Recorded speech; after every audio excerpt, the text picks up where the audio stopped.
Selamat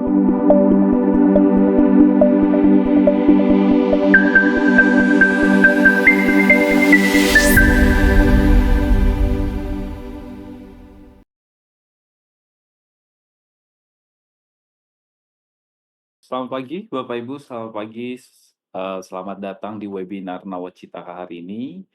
Eee, kita masuk di materi terkait dengan practical guide to Lean Six Sigma. Bapak Ibu sudah mendengar suara saya? Kalau sudah mendengar boleh angkat jempolnya ya.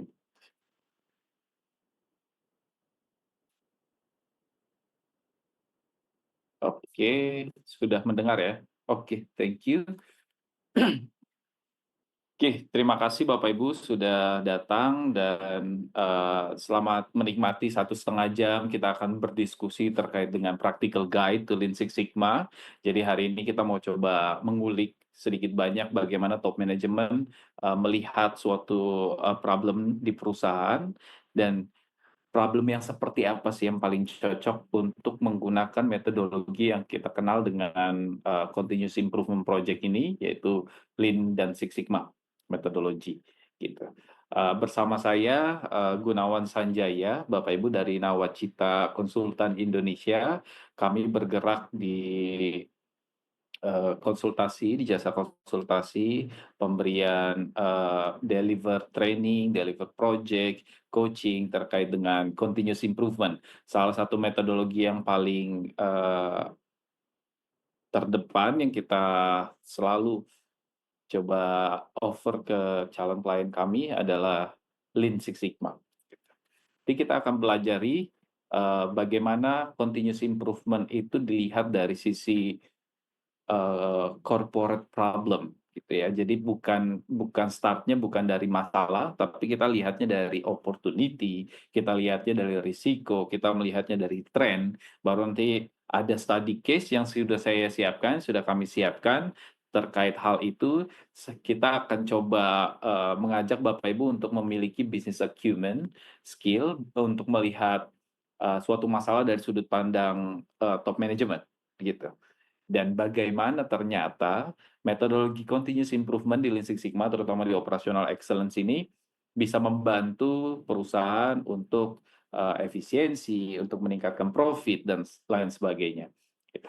Oke, sebelum masuk lebih dalam, saya mau memperkenalkan diri dulu. Siapa sih sebenarnya orang yang di depan ini yang ngomong terus dari tadi? Saya namanya Gunawan Sanjaya, Bapak Ibu. Sarjana Teknik Pertanian dan Master International Business. Saya senior consultant di Nawacita, focusing di operational excellence dan project management. Saya juga lead auditor untuk manajemen sistem dan saya Lean Six Sigma Black Belt holder. Ya. Saya menempuh kuliah saya di S1 itu IPB, Food Science and Technology. Mungkin Bapak Ibu di sini ada yang lulusan IPB juga, satu alumni kita, dan baru tahun lalu juga saya graduated dari University of Melbourne dengan program Master International Business gitu. Oke, sektor expertise saya biasanya masuknya di manufaktur, biasa operational excellence biasanya mainnya di manufaktur juga, terus kemudian ada financial services terutama di bank dan insurance, ada retail, logistik, terus ada di bawahnya hospitality seperti hotel gitu ya. Terus ada ya insurance dan agriculture. Ya, agriculture saya pernah mengerjakan project-project di kelapa sawit. Itu expertise saya sebenarnya mainnya di business operational excellence, business process reengineering, bagaimana kita re-engineer proses menjadi lebih baik dari sudut pandang bisnis. Kemudian ada data analytics dan decision making, decision support, seperti saya paham terkait Power BI gitu ya, dan big data, sedikit banyak main ke sana. Terus kemudian project management tentu. Ya, education ada di situ, international business dari University of Melbourne, Australia, dan food science technology dari IPB University. Ya, bisa dilihat juga ada certification dan affiliation yang lain. Oke, sudah kenal dengan saya. pembicara untuk hari ini selama 1,5 jam, Bapak Ibu. Kita lanjutkan ke materi terkait dengan Lean Six Sigma. Nah, sebelum masuk ke practical guide Lean Six Sigma, karena nanti selama 1,5 jam ini ada study case yang Bapak Ibu mungkin nggak kepikiran, oh ternyata ini terjadi juga ya di company yang lain, dan ternyata bisa loh kita membuat project dari permasalahan itu, dan kita bisa menggunakan metodologi yang namanya Lean Six Sigma sebagai continuous improvement framework, dan bagaimana sih sebenarnya hal itu menjadi make sense gitu. Jadi kita pelajari study case-nya. Teorinya saya nggak terlalu banyak ambil teori di sini Bapak Ibu. Saya mau Bapak Ibu mendapatkan eh, mendapatkan feel-nya bagaimana seorang top manajemen itu melihat masalah dan menyelesaikannya dengan runutan gitu. Runutan artinya kita harus memiliki metodologi, metodologi itu kemudian menjadi framework dan menjadi project plan gitu. Di akhir nanti ada project charter yang saya mau share juga, yaitu satu dokumen untuk memulai project. Di sana ada isinya problem statement, terus kemudian objektif dari project-nya, benefit dari project-nya, planning-nya seperti apa, sampai ke timnya, ada timnya gitu yang di sana. Oke, sebenarnya kalau bicara tentang continuous improvement itu dimulai dari kompetisi, Bapak Ibu. Dan di dunia bisnis, di dunia korporasi, tentu kompetisi itu selalu ada. Mau industri apapun, Bapak Ibu mau masuk di industri aparel atau jual baju, wah di sana kompetisinya kencang gitu. Bahkan sekarang kalau mau lihat seperti H&M, Zara itu fast fashion. Sekarang ada lagi namanya ultra fashion gitu. Kalau dulu saya tinggal di Australia, saya suka banget beli dari Temu namanya. Nah, itu bukan marketplace, tapi mereka udah benar-benar bukan fast fashion lagi, tapi udah ultra fashion gitu. Jadi dari pabrik langsung kirim ke customer. Nah, makanya itu agak diboikot tuh di Indonesia. Nggak boleh, karena marketplace-nya nanti jadi hilang kayak gitu.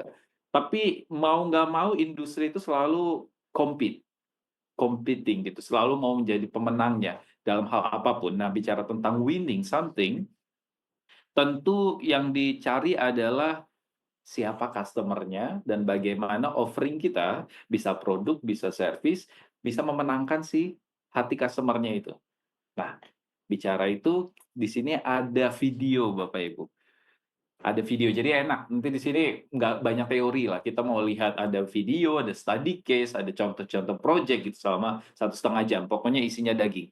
Video ini menjelaskan bagaimana industri rel apa ya, industri taksi itu berubah gitu.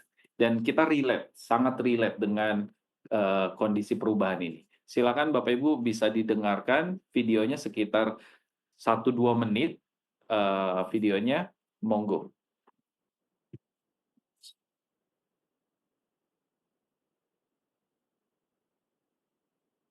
For decades, riding in a taxi stayed the same miserable experience. They were hard to find, expensive, and unpleasant at best, all because competitors were prevented from entering the market. But then Uber and Lyft came along and figured out a way to challenge the local taxi cab monopolies. And what happened? Prices dropped, rides became easier to find, and quality went up, way up. This is why competition is fundamentally important. Competition is the only force that consistently leads to lower prices and better quality goods and services, improving our daily lives. If an industry is shielded from competition, then the companies within those industries can keep prices high with little incentive to innovate. But as soon as a new competitor joins the market and does something better, faster, or cheaper, then the other companies can either adapt and compete to stay relevant or not. Either way is a win for consumers. Some businesses will succeed, some will fail. But as long as the market remains open to new competition, then prices will stay low and innovation will continue. Yep. Oke. Apa yang bisa didapat dari, sorry, saya buka video dulu. Apa yang bisa didapat dari video itu Bapak Ibu? Di sana kalau lihat ada 3 case ya, ada taksi zaman dulu mungkin sebelum ada ride hailing seperti Uber, kalau di kita ada Gokar, Gojek gitu ya, sama Grab, eee, itu sulit banget tuh dapat taksi. Kita harus ke jalan, kita harus apa ya, cari taksinya dan itu sangat melelahkan lah, tidak membuat customer nyaman gitu. Kemudian muncul Uber saat itu dengan teknologi ride hailing dia, dengan inovasi ride hailing dia. Jadi kita tidak perlu tunggu di jalan, tapi kita bisa connect dengan taksi terdekat, sehingga kita bisa panggil dia, datang ke lobi, kita masuk ke taksinya dan jalan gitu ya. Sangat menyenangkan gitu ya. Saya udah nggak kebayang lagi ya hidup tanpa tanpa Gojek, tanpa Grab gitu. Kayaknya sulit banget dulu gitu ya. Terus kalau dilihat sekarang, eee, TV, dulu kita pakai kabel, TV kabel untuk dapat siaran gitu, perlu ada parabola gitu. Sangat banyak infrastrukturnya yang harus disediakan dan itu termasuk mahal dan kurang nyaman juga ya karena kita nggak bisa milih, kita hanya, di-provide apa yang mereka mau gitu. Sementara sekarang muncul yang namanya smart TV, ada streaming, ada Netflix, jadi kita bisa milih, banyak opsi yang mau kita tonton gitu aja. Dan mau nggak mau itu kompetisi terjadi gitu Bapak Ibu, kompetisi ada. Sekarang semua mau, menjadi yang tercepat, menjadi yang terbaik, menjadi yang termurah gitu. Kenapa? Karena customer butuh itu.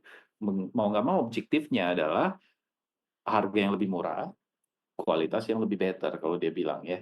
Terus, convenience juga. Jadi untuk mendapatkan fasilitas atau offering itu, kita nggak perlu banyak hal-hal yang menyulitkan customer gitu.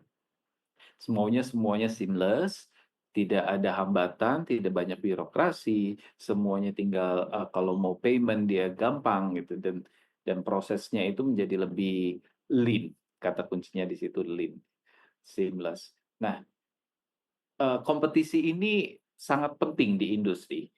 Karena itu force atau tenaga atau dorongan yang membuat semua pemain di industri itu berlomba-lomba untuk menciptakan continuously improvement di dalam, operasional mereka gitu, yang tujuannya adalah memberikan produk atau service yang lebih baik, lebih murah, lebih cepat, dan lebih nyaman, begitu Bapak Ibu. Nah, bagaimana sebenarnya, efek ketika kita tidak melakukan apa yang kita butuhkan untuk selalu compete di dalam industri, itu terjadi seperti di Nokia. Ya, ini CEO Nokia dia bilang, "We didn't do anything wrong, but somehow we lost." Ya, mereka tetap menjalankan bisnis mereka dengan baik, dengan hati-hati, dengan sadar, tapi tiba-tiba ada kompetitor yang muncul dengan inovasi yang baru, yang lebih baik gitu, dan lebih nyaman untuk customer sehingga tiba-tiba dia kolaps, nggak bisa compete lagi, dan kita nggak mau seperti itu. Sehingga penting sekali untuk lebih aware terhadap eksternal faktor, sehingga kita bisa adaptasi gitu Bapak Ibu. Oke, saya, ada pertanyaan di sini, shall we compete then? Perlu nggak sih sebenarnya industri Bapak Ibu itu compete? Kalau bicara tentang compete, perlu nggak Bapak Ibu itu harus membuat analisis apa yang bisa kita kasih lebih, apa yang bisa kita perbaiki dari dalam, apa yang bisa kita, efisiensikan, apa yang bisa kita naikkan kualitasnya, effectiveness-nya gitu ya. Perlu nggak kita compete? Saya ada satu polling untuk Bapak Ibu, silakan, eee, diisi. Oke, oke. Muncul polling Bapak Ibu? Iya muncul. Ya, silakan Bapak Ibu. Di situ ada 2 pertanyaan, mengapa taksi tradisional sudah kalah kompetisi dengan taksi online menurut Bapak Ibu? Terus 2, penting sekali memenuhi kebutuhan pelanggan dengan benar sebelum dan membuat proses paling efisien untuk bertahan dan memenangkan kompetisi. Menurut Bapak Ibu benar atau salah? Oh,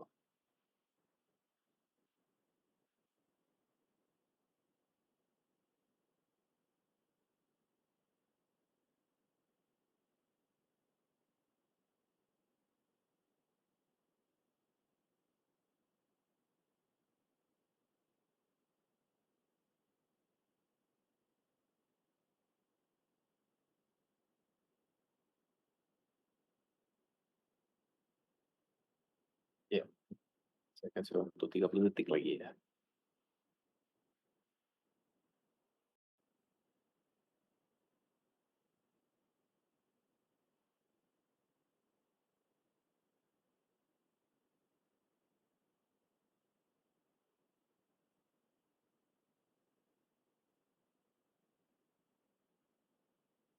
Oke, saya ya.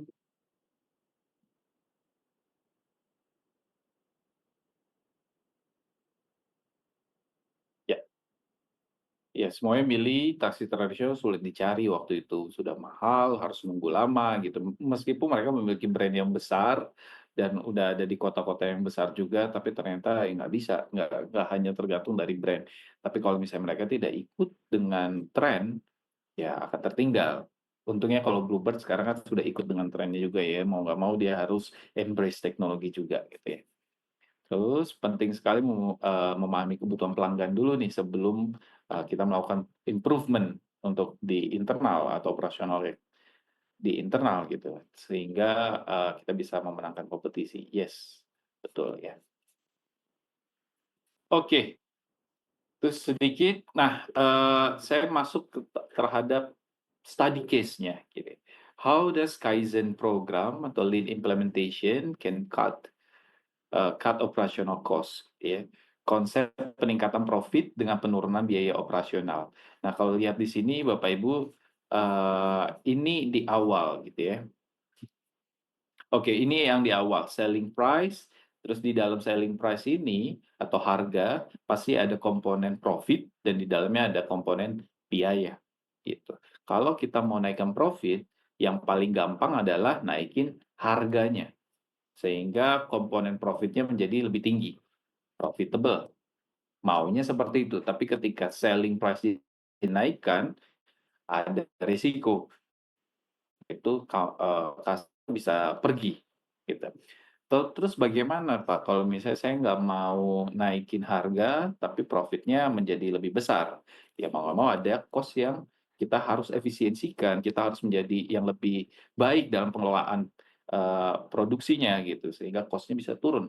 Cost-nya turun, komponen cost-nya turun, komponen profitnya menjadi lebih besar, gitu.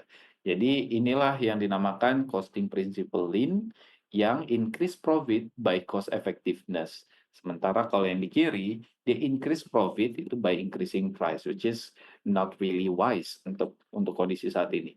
Saya ada study case di sini, Bapak Ibu, bisa kita lihat bareng-bareng ya. Di sini belajar sebagai top management untuk melihat seperti apa sih sebenarnya profitability perusahaan dan bagaimana sebenarnya project-project efisiensi ini dimulai gitu. Oke, Eee, case-nya adalah apakah penjualan kita menurun atau sebenarnya biaya operasional saya yang naik?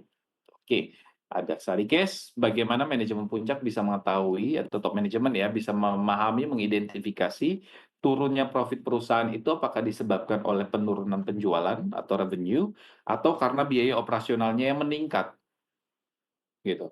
Ini ada case permasalahannya dari suatu perusahaan otomotif di Amerika Serikat, sebut saja Elevated Car. Elevated Car ini mengalami penurunan profitability. Profitability itu artinya, bagaimana perusahaan mengubah, dolar aset menjadi profit gitu ya, berapa persen profit yang bisa dihasilkan dari modal yang dikeluarkan. Selama 5 tahun terakhir, dari 5% menjadi 2,5%, turun profitability-nya.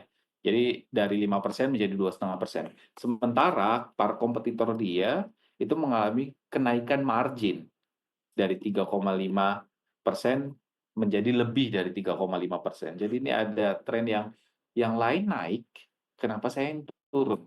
Kalau misalnya yang lain naik, berarti itu bukan industri wise, bukan bukan bermasalah di industrinya. Artinya industrinya bisa saja grow.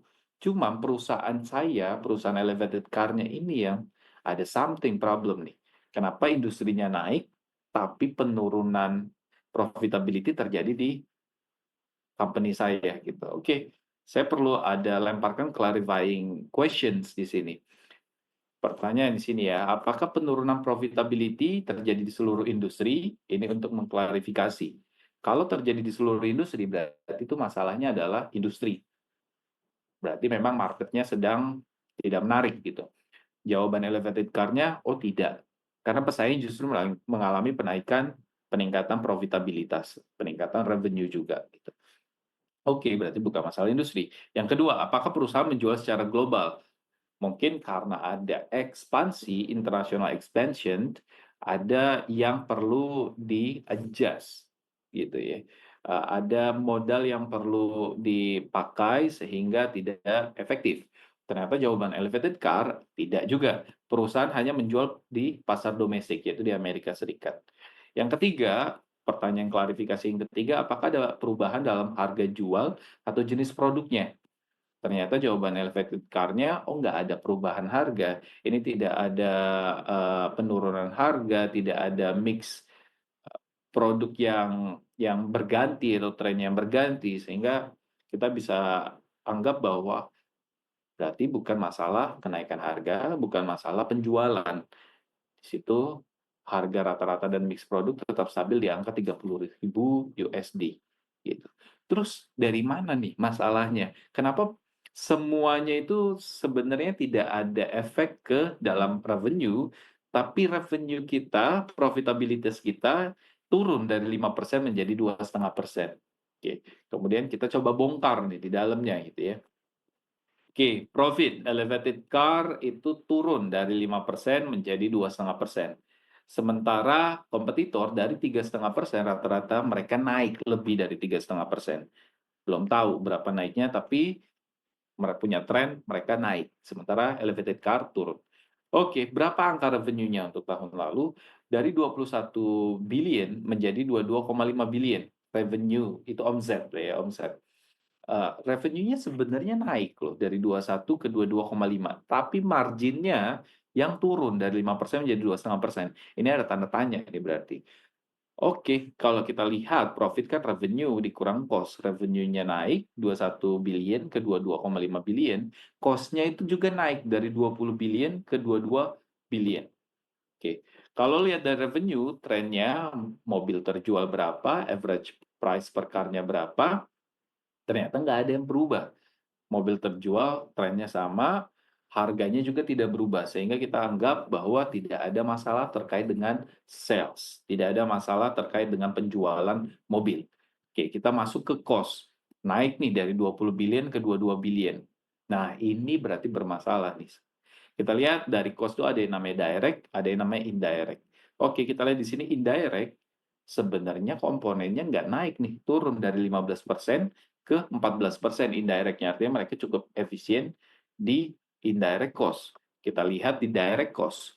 Ada fixed cost, ada variable cost. Fixed cost di sini ada factory, dia turun 15 ke 14. Sebenarnya bukan turun, bisa saja steady, tapi karena total cost-nya naik, sehingga secara percentage factory-nya, factory cost-nya itu turun 15 ke 14%. Labor itu tidak berubah juga, tidak ada yang berubah secara signifikan gitu. Sementara kita lihat variabel, oh dari material ini ternyata ada kenaikan 50 menjadi 52% dari total cost. Oke, berarti ada masalah nih di material. Nah, ini kita bisa melihat dari sudut pandang top management. Kita melihat, oh profitabilitas kita turun, kenapa? Ada masalah nggak ada revenue? Ada masalah nggak dengan cost? Kalau cost, ada masalah, kita coba bongkar lagi direct dan indirect-nya. Ternyata masalah di sini adalah di variabelnya. Variabel cost-nya itu di material yang naik dari 50% menjadi 52% dari total cost. Mulailah hitung-hitungan math-nya. We need to do the math. Oke, material 50% dari 20 billion, ini ya berarti 20 billion kan yang sebelumnya ya, naik menjadi 52 dari 22 billion. Oke, 50% dari 20 billion itu 10 billion. 52% menjadi 52% dari 22 billion, yaitu 11,44 billion. Oke, ini dari material saja. Sehingga total cost increase yang tadi itu adalah 2 billion, dari 20 ke 22 berarti yang naik adalah 2 billion. Sementara dari material cost increase-nya saja itu sudah naik dari 11,44 dikurang 10, yaitu 1,44 billion. Kalau kita percentage kan, kenaikan cost ini ternyata disumbang oleh material cost ini sendiri sebanyak 75%. Oke, tanpa pikir panjang, berarti Bapak Ibu sebagai top management perlu yang namanya program-program untuk mengurangi biaya material yang berlebihan ini. Kenapa naiknya bisa sampai sebanyak ini dan dia menyumbang kenaikan total biaya sebanyak 75%, yang menyebabkan profitability turun gitu. Oke, kita lihat komposisi material-materialnya. Auto parts, ada baja, ada plastik dan lain-lain. Yang paling naik di sini adalah kalau kita lihat auto parts ya dari 60% menjadi 65%. Secara hitung-hitungan dengan tim finance ternyata auto parts sendiri itu bertanggung jawab sebesar 0,8 billion dari total kenaikan biaya 1,44 billion. Terus mulai cari lagi Bapak Ibu, oh ternyata auto parts kita naik harganya. Mungkin di situ ada muncul ide-ide kita mau lihat suppliernya siapa dan lain-lain gitu ya. Terus Bapak Ibu lihat lagi di production. Oh, kalau ini dari sisi kalau komposisi material sini mungkin dari sisi supplier gitu ya. Tapi Bapak Ibu lihat juga di internal production quality cost-nya seperti apa. Yield-nya ternyata turun dari 98,6% menjadi 96,4. Dengan reject 1,1 menjadi 1,2%, scrap-nya naik dari 0,3% menjadi 2,4%. Dan total production quality cost ini menyumbang sekitar 0,4 billion kerugian gitu ya. Oke, muncullah ide Bapak Ibu. Oke, kita harus melakukan improvement di sini untuk mengurangi production quality cost karena dia menyumbang kenaikan biaya material sebanyak 0,4 billion. Dan ini cukup banyak komposisi ini quality cost ini terhadap kenaikan biaya material kita gitu. Mulailah Bapak Ibu membuat ide atau inisiatif untuk melakukan continuous improvement. Bagaimana caranya supaya kita kurangi reject dan scrap ini sehingga biaya material kita bisa menjadi lebih efisien. Nah, itu muncul sebenarnya dari Bapak Ibu bisa baca financial book atau bisa melihat dari performance indicator dari perusahaan. Terus kemudian Bapak Ibu bisa membuat inisiatif ke perusahaan bahwa sepertinya ini satu hal yang urgent dan kita harus melakukan program improvement di sini untuk mengurangi production quality cost ini. Seperti itu ya, berarti ada runutannya dari Bapak Ibu melihat bagaimana bisnis berjalan, terus kemudian start dari profitability yang tadi, kemudian Bapak Ibu lihat revenue-nya seperti apa, ada nggak masalah dengan penjualan, terus kemudian masuk ke cost, ada nggak cost-cost yang sebenarnya membengkak gitu. Sehingga kita bisa melihat yang balik lagi yang tadi di sini ya, kalau misalnya kita mau naikkan profit, mungkin ada cost yang bisa kita efisiensikan dan itu yang kita sebut tujuan objektif dari lean management, efisiensi cost. Kadang-kadang kita bolong, bocornya banyak, itu yang kita improve kan. Oke. Nah, operational excellence yang dimaksud di sini adalah bagaimana melihat proses menjadi satu kesatuan quality di dalamnya. Let's say proses Bapak Ibu di sini ada A, B, C, D, E. Kalau misalnya kualitasnya 95% dianggap, oh ini bagus kok 95% untuk masing-masing activity yang tadi. Ternyata kalau misalnya 95%, yang B 95% kualitasnya ya, artinya 5%-nya reject gitu. 95% di C, yang di D 95%, terakhir 95%. Ini sebenarnya throughput-nya atau quality secara overall-nya itu bukan 95%. Sorry. Itu 77,4%. Wah, ini jelek sekali kalau misalnya saya bicara tentang lean management. 77,4% artinya ada sekitar 22,6% reject gitu. Sehingga Bapak Ibu perlu analisis, identifikasi yang mana yang non value added, yang mana yang value added. Terus kalau bisa yang non value added activity yang tadi tidak memberikan value terhadap produk atau service yang Bapak Ibu tawarkan ke customer, itu harus dieliminasi. Gitu. Itu konsep lean yang paling simple gitu ya, identifikasi yang non value added, eliminasi yang non value added. Kalau bisa lebih yaitu improve yang sebenarnya sudah value add atau value enabler activity. Dengan cara apa? Dengan cara yang namanya business process reengineering, dengan cara operational excellence transformation. Let's say kita bicara tentang seamless process, B dan D ini ternyata tidak perlu. Tanpa meningkatkan proses di A, C, dan E, dan kita hanya re-engine prosesnya menjadi lebih seamless, itu ternyata naik dari 77,4% kualitasnya menjadi 85,7%. Oke, PR Bapak Ibu tinggal sedikit lagi, yaitu beresin di activity A, tingkatkan value added-nya di activity C, dan di activity E. Oke. Nah, ini konsep yang sebenarnya ditawarkan dari Lean Management, itu Lean Six Sigma metodologi ya. Bahwasanya ketika kita memiliki proses dan ternyata prosesnya tidak efisien, itu sebenarnya impacting ke yang namanya cost, impacting yang namanya quality dari proses itu sendiri. Oke, saya punya Oke, di sini saya ada polls lagi, Bapak Ibu polling. Banyak apa Bapak Ibu sudah pernah dengar dengan yang namanya Lean Six Sigma? Saya pengen tahu. Sehingga saya, kalau misalnya Bapak Ibu belum pernah dengar sama sekali Lean Six Sigma, mungkin pernah dengar tapi nggak pernah tahu apa sih sebenarnya Lean Six Sigma, tolong jawab, saya belum tahu gitu. Tapi kalau misalnya ternyata sudah pernah dapat trainingnya, tolong jawab sudah pernah dapat training, sudah pernah mendapatkan project Lean Six Sigma, gitu. Supaya saya paham tentang audiens saya ini, sehingga kalau misalnya ternyata banyak yang belum tahu, saya bisa bicaranya lebih lebih ini ya, lebih tidak advance gitu. Oke, monggo Bapak Ibu, di situ ada polling, sudah pernah dengar Lean Six Sigma, tolong diisi saja. Kalau belum tahu sama sekali, ya kita belajar bareng-bareng. Oke, nice.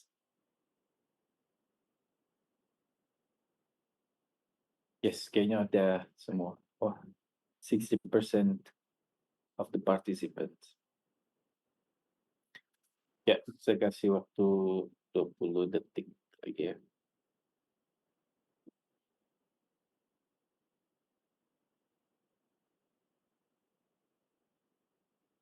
5, 4, 3, 2, 1.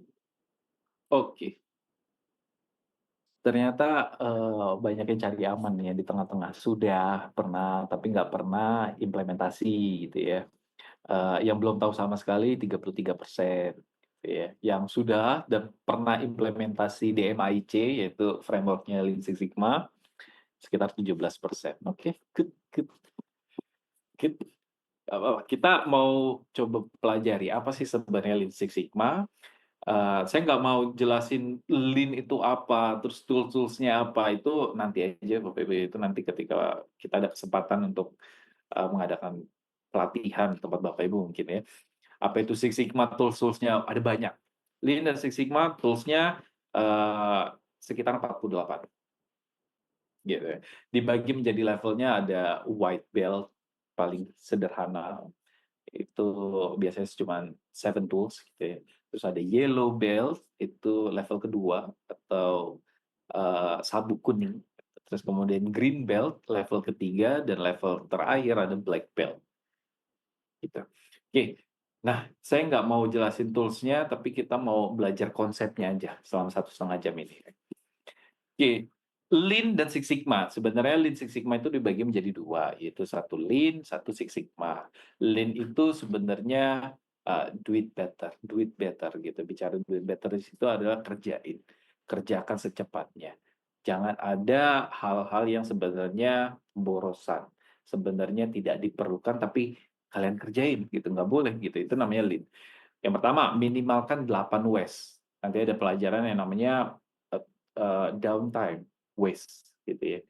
Ada defect, ada over process gitu ya.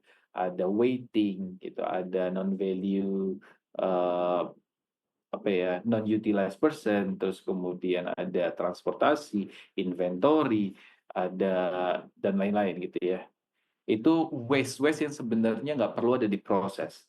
Minimalkan itu, eliminasi kalau bisa. Terus yang kedua, buat proses mengalir lebih baik. Artinya tidak ada bottleneck di dalam. Yang ketiga, sederhanakan prosesnya. Kita terlalu banyak membuat proses menjadi complicated. Biasanya karena cross function dibuat menjadi lebih complicated karena politik. maybe ya. Nah, bagaimana caranya supaya prosesnya itu lebih sederhana, prosesnya lebih ke to the point, poinnya maunya kemana gitu. Tidak terlalu banyak birokrasi dan, seamless, gitu ya. Yang keempat, tingkatkan efisiensi dan terakhir tingkatkan kepuasan pelanggan.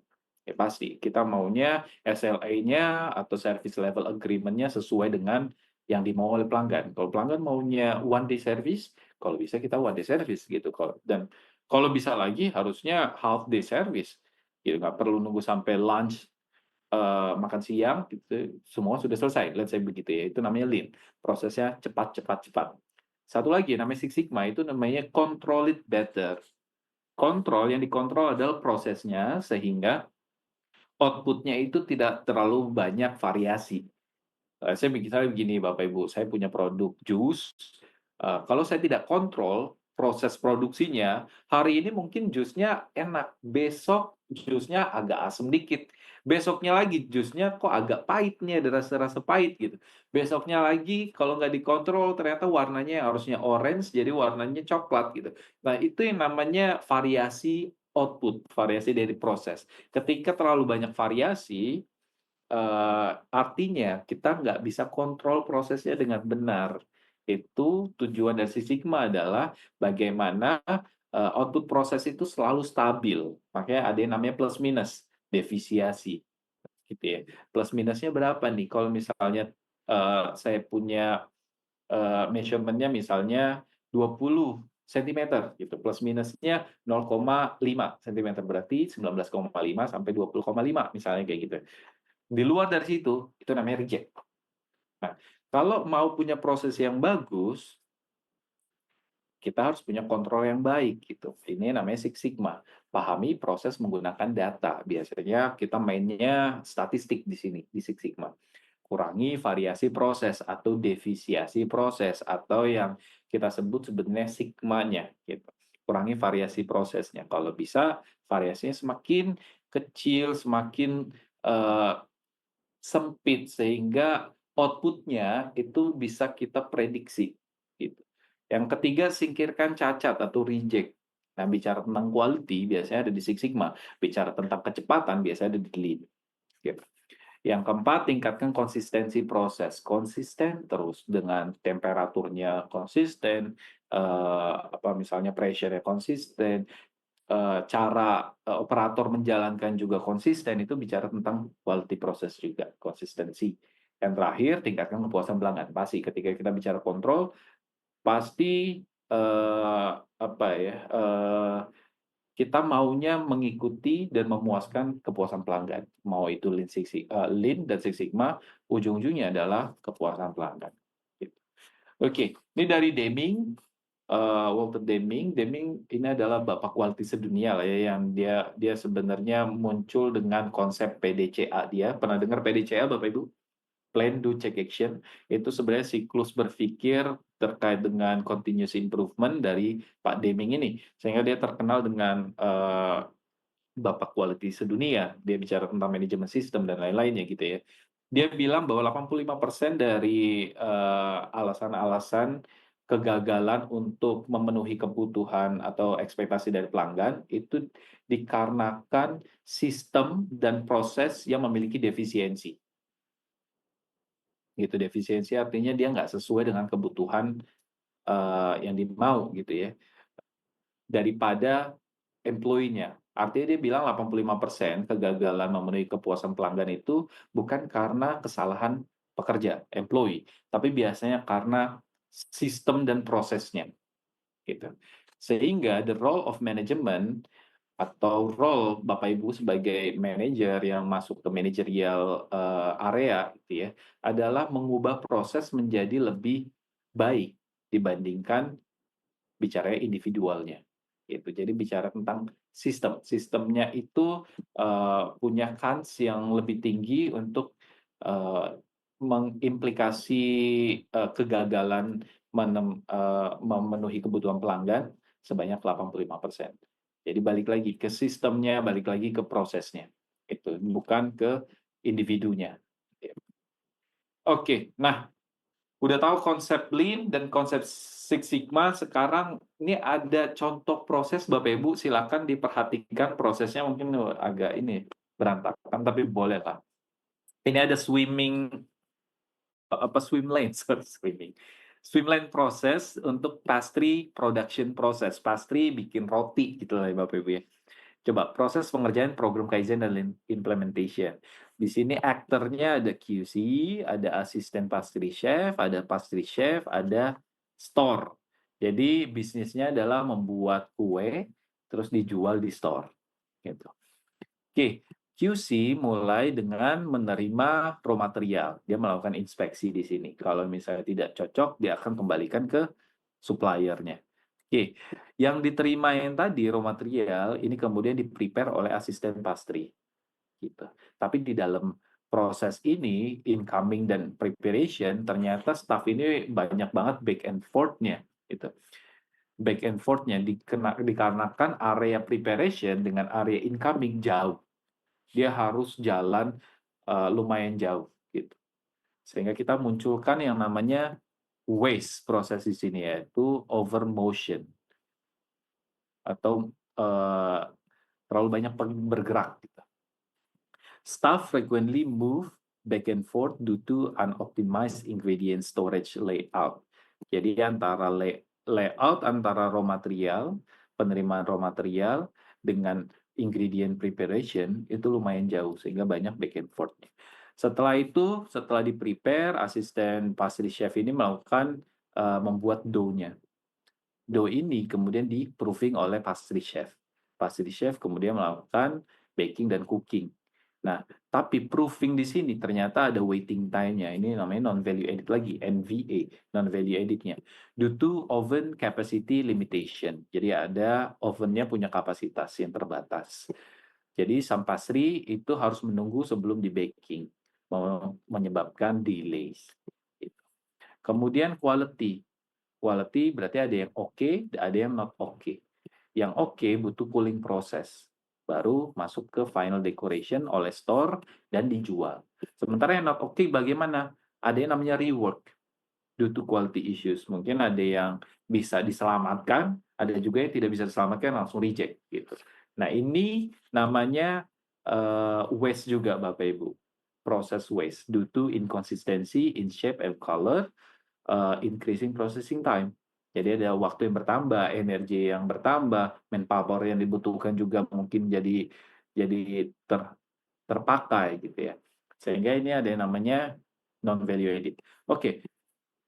Kalau misalnya ini bicara pastry production, dia simple kan, ini berarti terima barang, preparation, buat dough-nya, di-proof, terus kemudian di-baking atau cooking, terus dicek, baru di-dekorasi, packaging-nya dijual. Simple. Tapi kalau kita lihat melakukan time study di sini, proses incoming dan ingredient preparation, ternyata actualnya itu 45 menit. Sebenarnya yang dinamakan value add activity-nya itu sebenarnya cuma butuh 15 menit. Sementara dough preparation dan proofing karena ada waiting dan lain-lainnya, dia actualnya 120 menit. Seharusnya dia cuma 60 menit. Gitu. Terus kemudian baking dan cooking, seharusnya per batch itu butuh waktu 20 menit saja, tapi actualnya 30 menit. Proses checking dan cooling proses itu harusnya butuh 10 menit, tapi aktualnya 15 menit. Terus kemudian ada dekorasi 30 menit, dan kemudian masuk ke store. Gitu. Sehingga kita lihat proses ini sendiri, ini bicara tentang bagaimana Bapak Ibu bisa melihat apa yang bisa kita kerjakan untuk efisiensi proses gitu ya, membuat proses menjadi lebih cepat dan proses menjadi lebih lean. Gitu. Ternyata dari time study satu-satu total proses lead time atau waktu yang dibutuhkan untuk proses itu dikerjakan secara aktual itu 240 menit atau kalau dijamkan itu sekitar berapa tuh? 4 jam gitu ya. Jadi untuk bikin roti dari itu diterima sampai bisa dijual itu butuh 4 jam. Padahal kalau misalnya kita bicara tentang value add activity-nya dia cuma 105 menit atau sekitar 1,5 jam lah. No, 1 jam 45 menit gitu ya. 1 jam 45 menit, kurang dari 2 jam. Tapi aktualnya butuh 4 jam. Nah, itu bicara tentang improvement, ada nggak ya yang bisa kita improve? supaya yang tadi aktualnya 4 jam, kita bisa turunkan menjadi 2 jam, let's say, seperti itu. Kalau misalnya lebih, apa ya, cycle-nya lebih kecil, artinya tadi butuh 4 jam, satu cycle menjadi 2 jam, itu kan berarti productivity-nya harusnya menjadi lebih naik, gitu. Sehingga, inilah apa ya, opportunity untuk Bapak Ibu melakukan improvement. Apa aja nih yang bisa di-improve? Wah, di sini lumayan nih 30 menit, di sini lumayan juga nih bisa 60 menit, ini 10 menit, ini ada 5 menit. Nah, Bapak Ibu bisa lihat, Genba di lapangan langsung, apa yang terjadi di lapangan gitu ya, observasi, ambil data, lakukan interview, terus kemudian, bisa memprioritaskan yang mana dulu nih yang harus di-improve, misalnya gitu. Kalau kita hitung-hitung dari sini capture-nya, assessment-nya, proses cycle efisiensinya adalah total value add atau 105 menit dibagi total process lead time itu 240 menit dikali 100%. Sehingga efisiensi prosesnya itu sebenarnya hanya 43,75%. Ini cukup mengkhawatirkan ya kalau misalnya bicara tentang lean management, seharusnya bisa di-improve gitu. Seharusnya nggak ada alasan untuk tidak di-improve ini prosesnya. Kebayang Bapak Ibu, cara melakukan nanti misalnya Bapak Ibu balik ke prosesnya masing-masing, terus bisa melihat bagaimana, tim Bapak Ibu bekerja, Bapak Ibu bisa melakukan time study, bisa melihat prosesnya, bisa benchmarking juga dengan industri yang sejenis. Misalnya, kok mereka bisa do preparation dan proofing-nya bisa cuman sejam ya, kenapa kita 2 jam?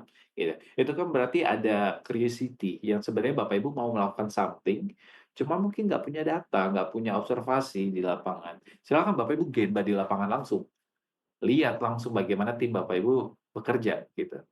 Kalau saya lihat di Angkasa Pura maybe ya, kita lihat kenapa lama prosesnya, kenapa lama. Silakan di mapping prosesnya seperti ini, simple aja, terus cari, note-nya gitu, apa yang terjadi di lapangan, lakukan time study gitu. Mungkin time study-nya nggak sekali gitu, ada beberapa kali. Saya dulu pernah di pabrik juga, saya melakukan time study jam 2 pagi, Bapak Ibu. Mau nggak mau, karena saya mau lihat di shift 1, shift 2, shift 3. Saya pengen lihat konsistensinya seperti apa. Ada nggak permasalahannya, ada bias nggak di shift 1, 2, dan 3, gitu. Saya jam 2 pagi ke pabrik, saya lakukan time study sampai jam 4, gitu ya, di prosesnya. Nah, data itu yang kemudian kita analisis bareng-bareng, apa yang bisa kita lakukan, apa yang bisa kita improve, gitu. Oke, paham ya, Bapak Ibu? Jadi saya nggak kasih tools-nya, cuman kasih, pemahamannya, konsep besarnya. Oke, nah kemudian Bapak Ibu kalau misalnya bicara improvement, lagi-lagi harusnya balik lagi ke yang namanya book-nya, buku keuangan, gitu.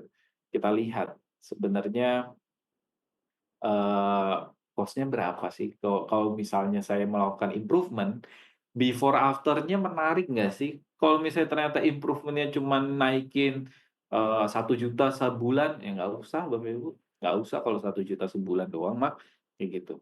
Kalau misalnya project-project saya kan biasanya nilainya udah miliaran gitu ya, saving-nya dalam 1 tahun. Nah, itu kan menarik gitu kalau dilihat top management presentasi, berapa yang bisa kita saving dari improvement ini? Oh, ternyata saya bisa saving, Pak, di sekitar 45 M setahun. Wah, itu tepuk tangan semuanya waktu itu. Ya, itu yang kita kerjakan sebagai konsultan. Kita mau ada benefit-nya langsung di klien gitu, dengan implementasi Lean Six Sigma. Sebenarnya implementasi continuous improvement yang tadi. Let's say kita lihat before and after-nya. Monthly revenue itu 5 miliar gitu ya. Ini nggak terlalu besar lah bicara ya tentang, bakery gitu ya. After-nya kita bilang penjualan tidak naik, tidak turun, steady 5 miliar, 5 miliar, sama gitu. Cuman yang kita mau turunkan adalah cost-nya gitu. Fixed cost-nya di sini ada workforce atau human-nya, ada building maintenance-nya, ada warehouse, ada equipment. Ya sesuatu yang sebenarnya mau jualnya berapapun pasti biayanya sama gitu. Oke, ini di angka 1,25 M, 500 juta, 200 juta, 300 juta, 250 juta. Gitu. Ini bakery yang tidak terlalu besar gitu ya. Fixed cost-nya nggak berubah dong, karena kita tidak melakukan improvement di fixed cost. Oke, yang kita lihat ada variable cost-nya. Variable cost itu artinya apa? Biasanya itu mengikuti amount of good sales. Jadi good sold ya, jumlah yang kita jual. Itu ada raw material, pasti dong kalau misalnya kita jual 5M, ya raw materialnya berapa persentage-nya gitu. Beda dengan kalau misalnya kita jualnya 1M gitu. Jadi variable cost itu bergantung terhadap revenue-nya, tergantung terhadap jumlah produk yang kita jual. Raw material, ada packaging, ada utility. Oke. Dengan 5M, ternyata 30% ini dari variable cost, yang komposisinya 25,5% itu dari raw material sendiri. Di situ ada tepung, ada apa ya, butter dan lain-lain. Ada telur, itu untuk membuat pastry yang tadi. Packaging-nya 2%, utility dan energi 2,5%. Oke. Terus kemudian kita mau melakukan, oh ternyata bisa nih kita improve materialnya, raw materialnya, ternyata banyak pemakaian bahan baku yang sebenarnya kena scrap, kena reject, dan lain-lain. Sehingga kita mau improve nih dari 25,5% menjadi 24,5%, atau kita improve 1%-nya. Packaging-nya juga, karena banyak mungkin dekorasinya yang tidak cocok sehingga harus dibuang. Kita bisa improve menjadi 1,5% misalnya, 0,5%. Waste cost atau ada reject, ada scrap, ada non-productive activity, terlihat di sini. Totalnya bisa sampai 11%. Kita mau turunkan dari reject-nya yang tadi 5% menjadi 2,5%. Scrap-nya yang tadi 1% menjadi 0,5%. Non-productive activity-nya dari yang 5% menjadi 2%. Sehingga kita mau marginnya yang tadi 34% menjadi marginnya 41,5%. Nah, hitung-hitungan ini mungkin terlalu simpel, tapi sebenarnya bisa memberikan konsep ini tuh sebenarnya dinamakan pengurangan cost sehingga profit kita menjadi naik. Marginnya kan naik jadinya 34 menjadi 41 dengan asumsi ininya tercapai, improvementnya tercapai. Nah, misalnya Bapak Ibu inisiatif 5 ini yang Bapak Ibu mau lakukan menjadi project. Bisa jadi menjadi 5 project, bisa jadi kita merge menjadi 3 project let's say gitu ya. Nah, ada note-note-nya. Bicara tentang raw material, bagaimana caranya objektifnya menekan pemakaian bahan baku materi yang tidak perlu gitu ya. Atau bicara tentang packaging, menekan kesalahan incoming dan proses packaging-nya sendiri, gitu ya, objektifnya. Terus bicara tentang reject, kita bicara tentang menekan angka defect-nya, mengurangi penerimaan packaging rusak, dan lain-lainnya, gitu ya. Mengurangi angka scrap, mengurangi proses kejadian scrap pada proses produksi. Terus yang terakhir, non-productive activity, eliminasi non-edit value activity, dan mempercepat lead time-nya, streamlining proses dengan mengeliminir proses-proses yang tidak menambah value atau kita sebut waste atau timbut atau downtime dengan konsep lean implementation. Nah, Bapak Ibu bisa inisiatifnya bisa 5 ini. Ini objektifnya. Baru kemudian mencari data, mencari capture as is prosesnya, buat project charternya, buat timnya, kemudian bikin project selama 3 sampai 4 bulan, monitoring selama 3 bulan, dan selesai gitu. Itu konsep bagaimana practical Lean Six Sigma dilakukan, gitu ya.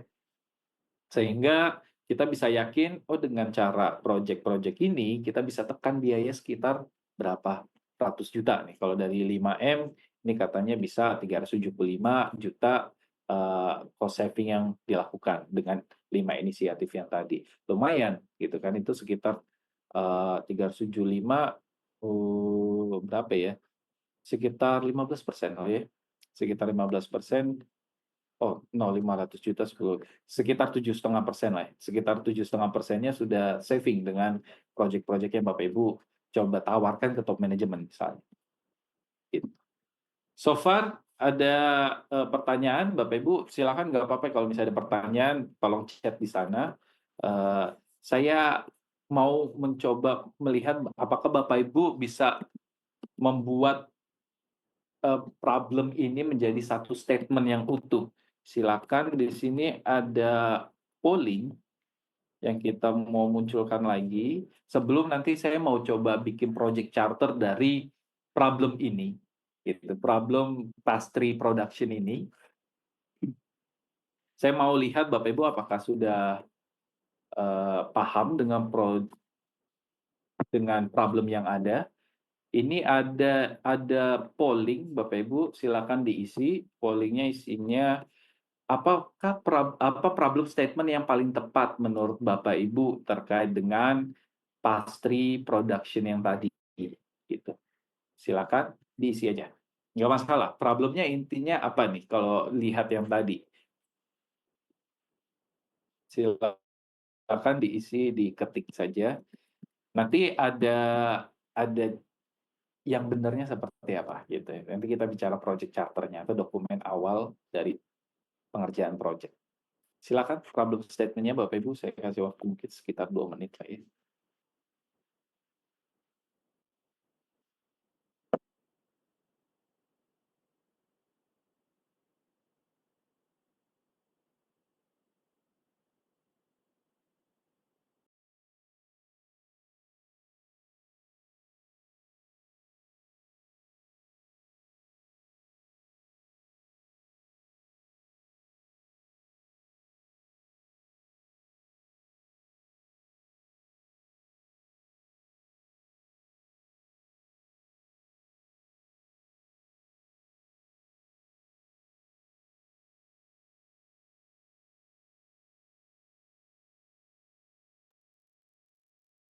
Masih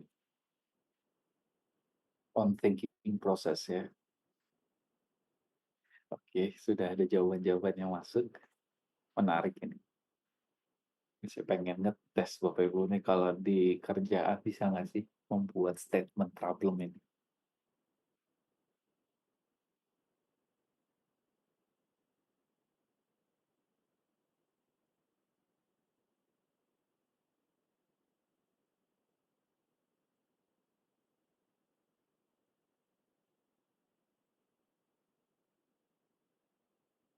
Oke, monggo 1 menit lagi ya.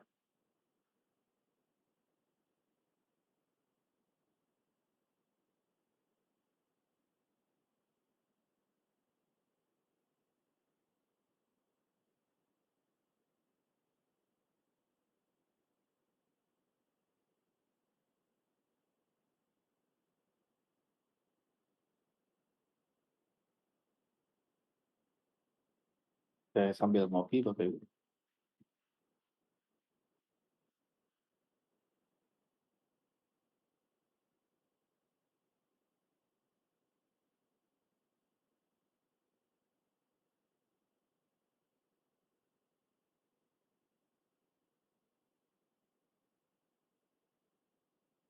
Ya, ada lagi jawaban-jawaban? Problemnya apa sih sebenarnya di pastry production yang tadi, yang Bapak Ibu mau kerjain project-nya gitu. Nggak masalah, problem bisa banyak ya disebutnya. Problem tuh agak subjektif menurut saya, tapi data yang sifatnya objektif. Kadang-kadang saya melihat, oh ini problemnya di sini gitu, tergantung point of view-nya gitu ya. Tapi biasanya supporting datanya sama. Oke, cukup mungkin eh, saya mau bacain ya. Oh iya, saya nggak bisa baca juga sebenarnya. Oke, kita keep dulu ya. Oh iya, ini bisa kelihatan. Sip, siap. Gak apa-apa, kita keep dulu. Oke, yang tadi prosesnya, proses pengerjaan pasca production kita udah lihat, terus kemudian oh ternyata simulasi before afternya untuk melihat benefitnya seberapa besar, ternyata ini, terus kemudian Bapak Ibu bisa melakukan propose improvement fokusnya atau inisiatifnya gitu. Tapi perlu yang namanya project charter, Bapak Ibu. Project charternya apa gitu. Ibaratnya ini proposal, proposal ke manajemen, gitu ya, proposal ke stakeholder terkait juga. Kayaknya kita perlu loh melakukan improvement di proses ini dengan problemnya apa, goal statement-nya apa, business impact-nya apa, terus ada measurement-nya, ada project plan-nya, ada project team-nya. Oke, saya masuk di sini ya. Ini contoh project charter, Bapak Ibu mungkin bisa baca ini dulu, kita sama-sama baca, kita pahami, oh ternyata untuk inisiasi project, itu ada yang namanya project charter. Project charter itu isinya adalah problem statement, business impact-nya pasti, problemnya apa, impact-nya ketika kita menyelesaikan problem ini apa, gitu. Goal statement, terus kemudian ada project scope, ada plan-nya berapa bulan diselesaikan, dan project team-nya, siapa aja yang eh, tergabung di dalam proyek ini yang akan menjadi uh, change of change of agent-nya ya, change agent-nya. Oke, judulnya proses produksi pastry di Central Kitchen. Oke, problem statement-nya data 3 bulan terakhir. Problem statement harus ada 4 komposisinya. When, yaitu data 3 bulan terakhir, menunjukkan bahwa produksi pastry, berarti skupnya adalah produksi pastry, mengalami kenaikan yang signifikan dalam pemakaian rasio bahan baku dengan hasil output dari angka 1,10 menjadi 1,15. Gitu ya, rasionya. Berarti what, ini loh problemnya. What itu problemnya. Kemudian problem ini harus diberikan analisis impact-nya. Hal ini mengakibatkan adanya waste cost atau defect scrap ya sebanyak 150 juta. Oke, ini problem yang mau saya angkat yaitu waste-nya. Kan di sini problemnya banyak ya, bisa jadi bicara tentang proses lead time, bicara tentang incoming, bicara tentang defect dan scrap, bicara tentang non value added activity dan lain-lainnya gitu. Tapi yang mau diambil ternyata oleh tim ini adalah waste cost-nya yaitu defect dan scrap sebanyak 150 juta per bulan. Gitu. Bisnis impact-nya adalah apabila goal project tercapai akan berdampak pada hard benefit. Oh salah, saya salah. Dari problem statement masuk ke goal statement dulu. Oke, sebentar. Goal statement-nya berdasarkan pengukuran sebelumnya atau voice of process dapat dipahami bahwa produktivitas proses saat ini adalah lebih dari 1,15 rasio raw material dan produk jadi. Gitu. Jadi untuk membuat satu produk jadi butuh 1,15 gitu rasionya.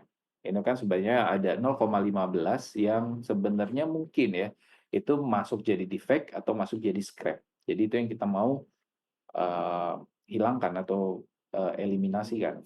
Project goal ini adalah mengurangi angka defect dan scrap sehingga produktivitas naik menjadi rasio 1,05. Berarti ada sekitar 10% yang dari 15 menjadi 5 berarti ada 10 poin yang harus dikurangi defect dan scrap-nya. Gitu ya. Berarti antara raw material dan output itu untuk buat satu produk itu butuh 1,05 raw material. Itu dibandingkan sebelumnya untuk bikin satu produk butuh 1,15. Selesai pada 19 Juli 2025. Jadi maunya selesai di 19 Juli 2025. Start dari 3 Maret, define measure-nya sampai April, analisisnya di Mei, improvement-nya Juni, kontrolnya di Juli. Oke. Apa impact-nya untuk ke company? Ada hard benefit, ada yang namanya soft benefit. Hard benefit itu biasanya terkait dengan angka, ya terkait dengan tangible impact, yaitu saving production cost-nya sekitar 1,2 miliar per year, per tahun, dan saving overtime cost-nya sebanyak 48 juta per tahun. Soft benefit-nya berpotensi meningkatkan stabilitas proses produksi pastry. Kalau raw materialnya tidak terlalu banyak dipakai, biasanya PPIC-nya senang tuh, karena sesuai dengan hitung-hitungan dia. Jadi tidak ada yang namanya perubahan production planning atau jadinya terhambat production planning-nya gitu. Itu namanya soft benefit. Prosesnya menjadi lebih better gitu. Project scope-nya adalah start point-nya di incoming, end point-nya di packaging. Clear? Berarti proses dari incoming, terus yang tadi ada preparation, ada dough-nya, ada proofing, cooking, baking, sampai cooling, gitu, sampai terakhir di packaging. Gitu. In scope adalah semua produk pastry, out scope adalah yang tidak termasuk project ini adalah produk-produk yang non pastry. Mungkin ada incoming tapi bukan non pastry, tapi non pastry ya itu nggak masuk project ini dulu gitu. Beda kasus gitu, beda problemnya. Oke, ini namanya project scoop. Project timnya siapa? Biasanya ada leadernya, ada membernya. Nah, yang saya mau encourage harus leadernya biasanya sifatnya kalau ada RACI, RACI, dia yang punya accountability, A-nya, yang punya accountability terhadap proses ini, project leader. Sementara project member biasanya sifatnya yang R atau yang responsible. Bisa jadi di incoming ya responsible adalah QC atau gudang gitu ya. Terus kalau misalnya di proses produksi berarti tim produksi gitu. Yang proses packaging berarti mungkin tim store gitu. Nah, kalau bisa cross function itu ada sehingga end to end prosesnya itu ada tim-tim yang terkait di dalamnya. Itu project timnya. So far ada pertanyaan Bapak Ibu, contoh project charternya cukup clear ya untuk problem yang kita jabarkan di awal. Ini contoh project charter. Gitu. Di dalamnya ada problem statement, goal statement, project plan, business impact, project scope, dan project team. Cukup clear. Nanti Bapak Ibu ketika mau presentasi misalnya ya untuk menunjukkan ini loh inisiatif improvement kami, itu caranya pakai project charter ini. Gitu. Nggak harus bentuknya kotak sih, bisa jadi Bapak Ibu terserah mau bikinnya bentuknya essay juga nggak masalah, tapi yang kita encourage adalah harus clear problemnya apa, biasanya di dalam problem itu komposisinya ada kapan problem ini terjadi, scope-nya problemnya apa aja, terus what, apa yang bermasalah, dan impact-nya apa ke bisnis, impact-nya apa ke organisasi atau perusahaan. Gitu. Terus ada goal statement, berarti ada target yang mau dicapai, dan kapan target ini harus tercapai. Gitu. Ada project plan-nya, mau pakai metodologi apa, bisa pakai PDCA, bisa pakai DMAIC, dan lain-lain gitu, project plan-nya. Terus impact bisnisnya seperti apa, scope-nya seperti apa, dan timnya bagaimana nih. Udah diberitahu nggak oleh misalnya departemen head-nya bahwa anaknya itu menjadi tim, itu harus dikerjain juga. Gitu. Mungkin bentuknya bisa seperti ini, satu slide deck, atau mungkin bisa bentuknya proposal essay full gitu. Tergantung Bapak Ibu seperti apa biasanya. Nah, cukup clear ya. Jadi ada penggambaran prosesnya, Bapak Ibu observasi, take note, kemudian kelihatan problemnya apa, keluarin inisiatif-inisiatif yang sebenarnya memungkinkan, pilih salah satu atau salah dua yang mau menjadi improvement fokus inisiatifnya, terus kemudian bikin project charter. Gampang, ya. Nah, untuk proses Lean Management ini biasanya atau Continuous Improvement Program ini biasanya ada yang namanya struktur project. Struktur project. Bapak Ibu biasanya nggak bisa ngerjain project itu sendiri. Nah, kita encourage ada yang namanya sponsor, ada yang namanya steering committee. Biasanya ini top management yang punya apa ya, punya kebutuhan supaya project ini sukses gitu. Ada sponsor, dia lead corporate deployment rollout, dan biasanya acting as a BOD. Gitu ya. Terus steering committee biasanya sifatnya senior management di sana. Ada GM dan lain-lainnya yang kita perlu untuk lead communicate change-nya. Biasanya butuh approval dari mereka juga ketika ada perubahan-perubahan yang memang diambil dari project ini perlu gitu ya untuk melakukan perubahan itu. Ensure strateginya itu link dengan corporate strategy. Report result kita biasanya ke steering committee, dan kalau misalnya ada permasalahan atau roadblocks, biasanya steering committee itu yang akan bantu remove roadblocknya. Project champion biasanya direct report dari project leadernya. Tetap senior management yang sifatnya kalau di RACI itu yang A, accountable. Yang accountable terhadap proses itu sendiri. Itu. Mungkin kalau di sini produksi mungkin atau operations ya. Terus di bawah project champion ada yang namanya project leaders. Ini yang day to day projectnya biasanya ada di project leaders. Bagaimana roll out project plan-nya, terus kemudian manage timnya, terus lead team members-nya, deliver project result-nya ke project champion, terus kemudian bisa report ke project sponsor dan lain-lain gitu presentasi. Tim member biasanya senior staff atau tim-tim yang sebenarnya dibutuhkan untuk melakukan observasi lapangan, analisis data, terus FGD dan lain-lain gitu ya. Itu tim members.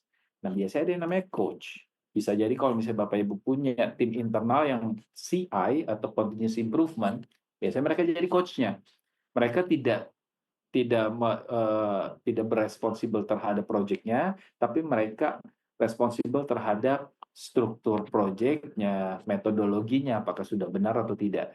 Nah, itu biasanya kami konsultan itu ada di sini. Dan kita punya jalur tolnya langsung ke steering committee, bisa juga masuk ke semuanya, project champion, project leader, dan team members.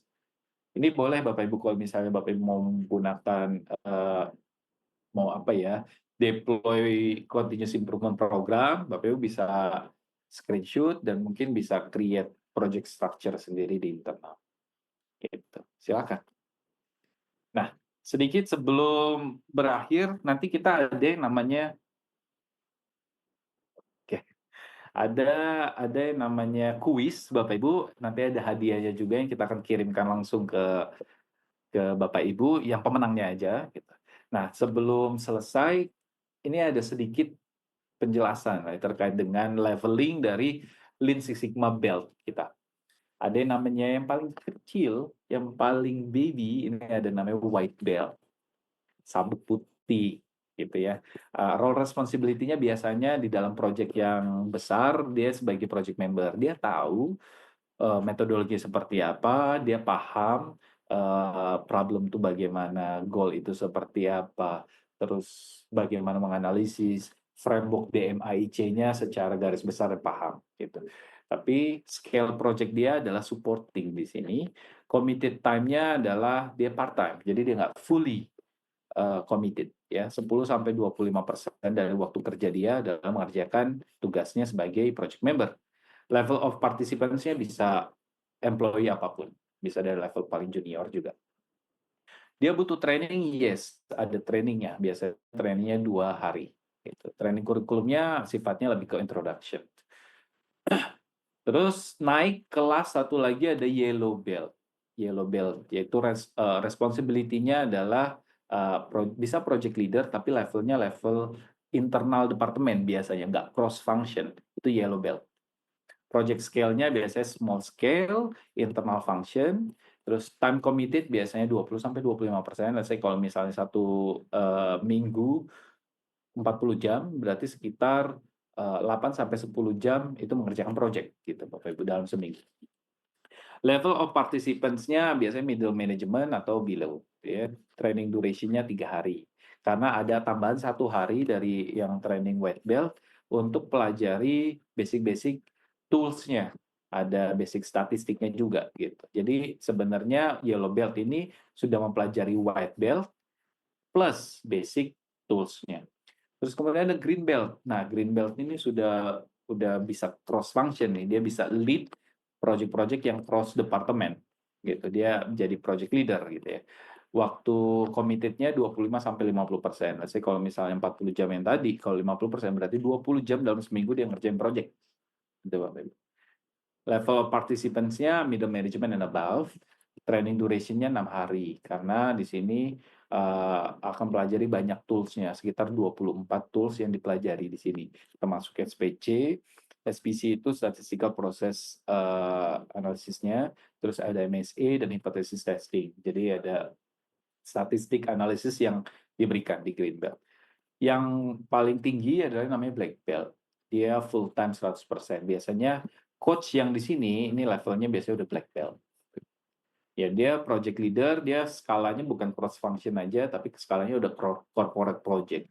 Jadi harus paham juga terkait dengan baca bukunya, buku keuangan, melihat tentang pergerakan tren dari operations dan strategi juga, itu dari Black Belt. Gitu ya. Dia full time 100%, karena pekerjaannya memang continuous improvement program terus. Dia middle management atau dan above, dia butuh training duration-nya sekitar 12 hari. Ya, ini udah include Lean Six Sigma Green Belt dan ada advanced Lean Six Sigma tools-nya. Gitu. Yang terakhir sebenarnya ini agak tidak bukan legal ya, apa ya, tidak common, tapi biasanya ada sebutan untuk yang lebih tinggi dari black belt, yaitu master black belt. Common-nya cuma 4 Bapak Ibu, cuma ada satu yang agak ada sebutan sendiri lah ya, kayak honorary call out gitu. Jadi namanya Master Black Belt. Dia sifatnya lebih ke business strategic plan, deployment, dan coach. Business scale, objektif, dan key result. Ya, kayak dia full time, biasa senior management. Master Black Belt ini biasanya coachkan black belt-nya gitu. Ada tambahan hari, yaitu udah selesai black belt, dia akan ada tambah 5 hari belajar tentang business strategic plan, bisnis scale-nya seperti apa gitu, strategic corporate strategic-nya seperti apa, dia akan pelajari itu juga selama 5 hari. Gitu.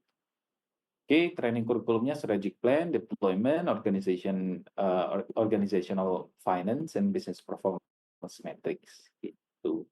Ini kalau misal kita dari Nawacita biasanya kalau bicara tentang project, kita muncul dulu asesmen dulu, briefing eksekutif, implementasinya, terakhir ada kalkulasi benefit dan penutupan project.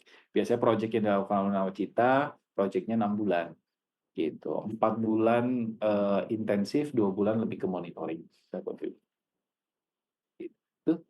Oke, ini contoh success story improvement administrasi ya, dari yang tadinya kalau lihat ini saya sudah waktunya sudah cukup habis ya. Response time-nya itu tinggi atau variasinya cukup lebar juga. Kemudian ketika melakukan improvement, dia menjadi lebih cepat. Di sini berarti rata-rata sekitar 70-an hari ya, 70 jaman untuk mendapatkan respon dari email dengan variasi yang cukup tinggi, yang paling cepat sekitar 30 jam. Terus kemudian setelah diimprove, ini bisa kurang dari 10 jam gitu. Dia rata-ratanya 5 jam. Jadi tadinya 72 jam, sini 74 jam untuk respon email, terus kita improve menjadi 5 jam saja dengan variasi yang lebih kecil variasinya. Artinya lead-nya dapat, yaitu prosesnya lebih cepat, yang tadi rata-rata 74 jam untuk balas email aja menjadi 5 jam untuk balas email. Dan variasinya lebih kecil, artinya lebih terkontrol. Gitu. Oke, saya ada kuis Bapak Ibu sedikit sebelum ini. Siapkan, kita mau pakai Kahoot. Siapkan handphonenya Bapak Ibu. Ya, sorry. Siapkan handphonenya. Start. Di sini ada Kahoot. Monggo Bapak Ibu, nanti kita akan pilih 3 pemenang teratas. Nanti ada hadiah berupa e-money gitu yang di dalamnya ada isi uangnya juga. Gitu. Lumayan Bapak Ibu isi uangnya. Jadi kalau misalnya mau naik MRT, LRT nanti bisa pakai. Silakan masuk di kahoot.it. Di sini lihat www.kahoot.it, atau kalau misalnya Bapak Ibu punya aplikasinya langsung di handphone, aplikasi Kahoot. Terus kemudian masukkan game PIN-nya 444764.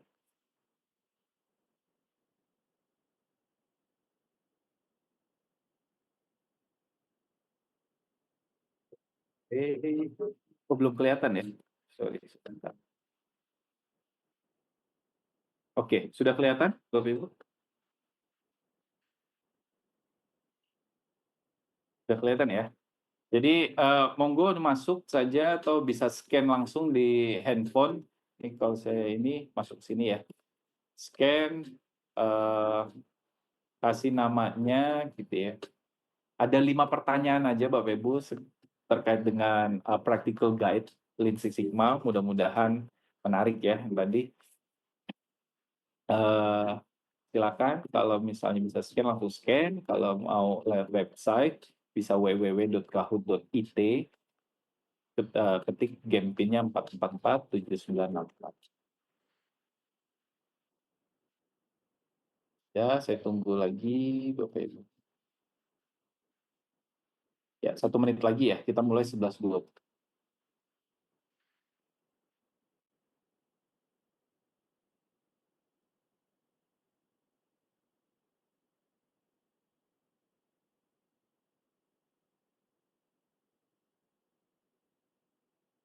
Monggo, monggo.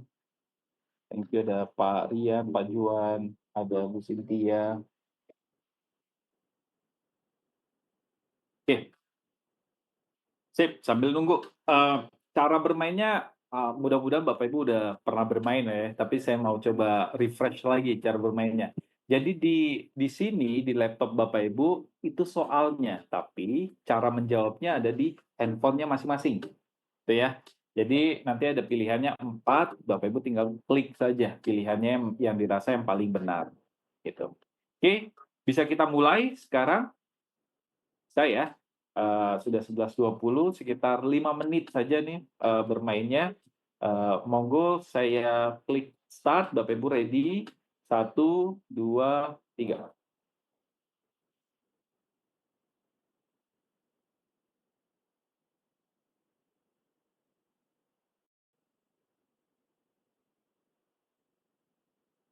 Apa kompetisi bisnis penting di industri?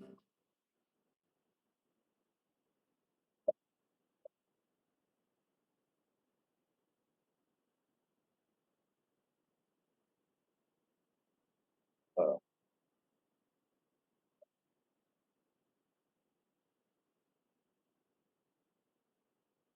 oke, ada yang menjawab membantu perusahaan mempertahankan harga tinggi. Oke, tapi yang benar adalah memaksa perusahaan untuk menurunkan harga, meningkatkan kualitas. Sebenarnya supaya kompetisi itu jalan, ya. Oke, sip, ada 10 orang yang benar, kita next. Soal kedua, silakan.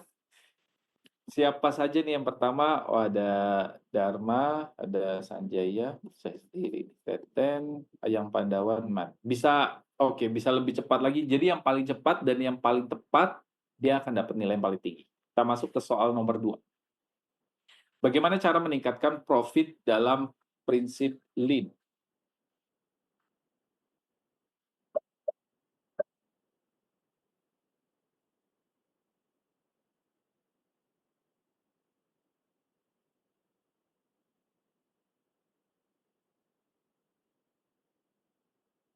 Mengurangi biaya operasional ya, betul. Jadi kalau misalnya lean itu bicaranya bukan, naikin revenue, tapi bicara tentang operational excellence. Operasional kita itu excellence gitu. Jadi biayanya biasanya lebih sedikit, lebih efisien. Oke, Sanjaya tetap, siapa ya Sanjaya? Oke, ada Bu Teten, ada Ya Pandawa. Siap, ready ke soal nomor 3 Bapak Ibu? Apa tujuan utama dari metode Lean dan Six Sigma?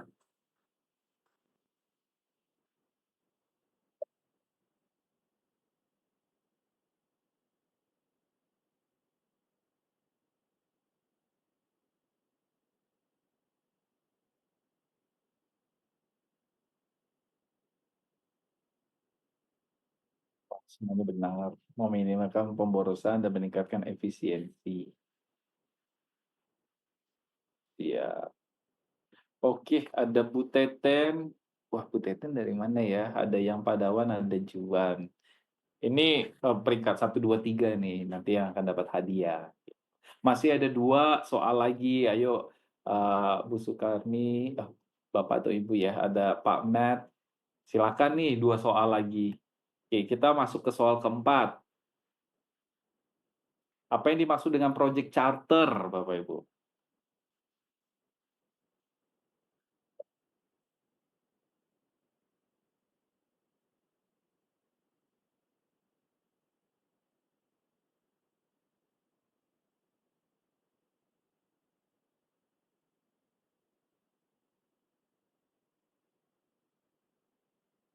Benar semua. Kayaknya soalnya terlalu gampang ya. Dokumen menjelaskan alasan proyek dijalankan, fokus dari proyeknya, dan tujuan dari proyeknya. Betul?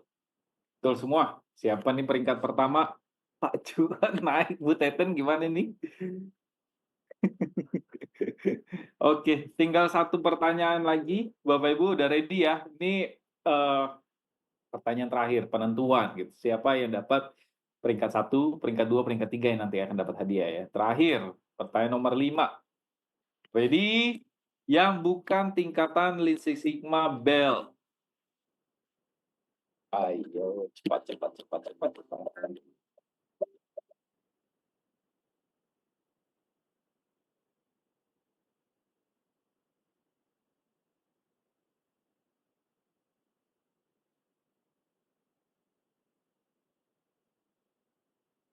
Oke, ada yang jawab white belt. White belt ada kan white belt, yellow, green, dan black. Berarti yang nggak ada red. Red itu nggak ada. Gitu. Oke, siapa juara 3, siapa juara 2, siapa juara 1? Ya. Juara 3, Pak Matt. Nanti kita hubungi ya Pak Matt.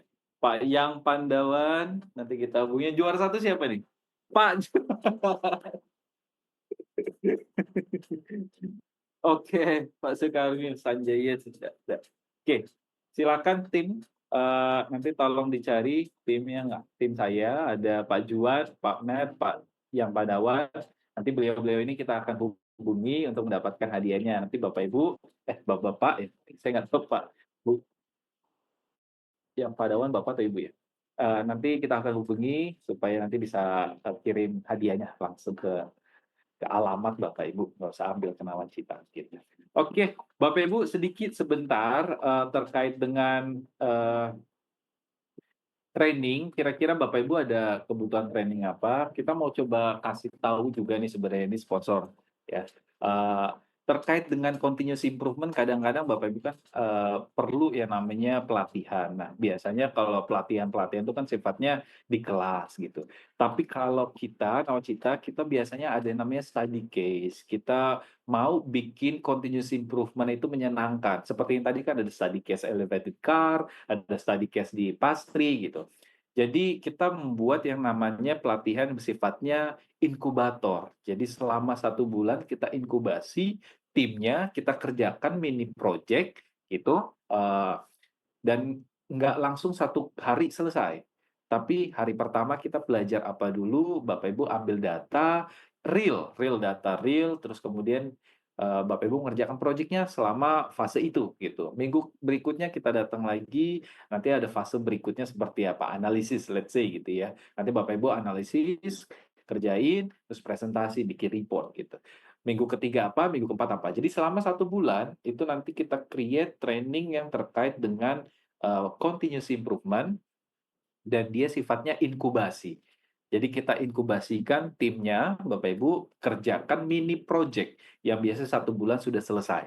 Gitu. Itu yang kita mau tawarkan, Bapak Ibu. Jadi kalau misalnya ada kiranya kebutuhan, Bapak Ibu silakan nanti ada tim saya atau tim dari Nawacita yang akan hubungi Bapak Ibu. Kita bisa diskusi lebih lanjut terkait dengan pelatihan, terkait dengan project continuous improvement gitu. Terkait dengan tadi ya mini project inkubator yang tadi, Bapak Ibu bisa uh, hubungi kami gitu. Kita bisa lakukan meeting dan lebih lanjutnya ada di sana.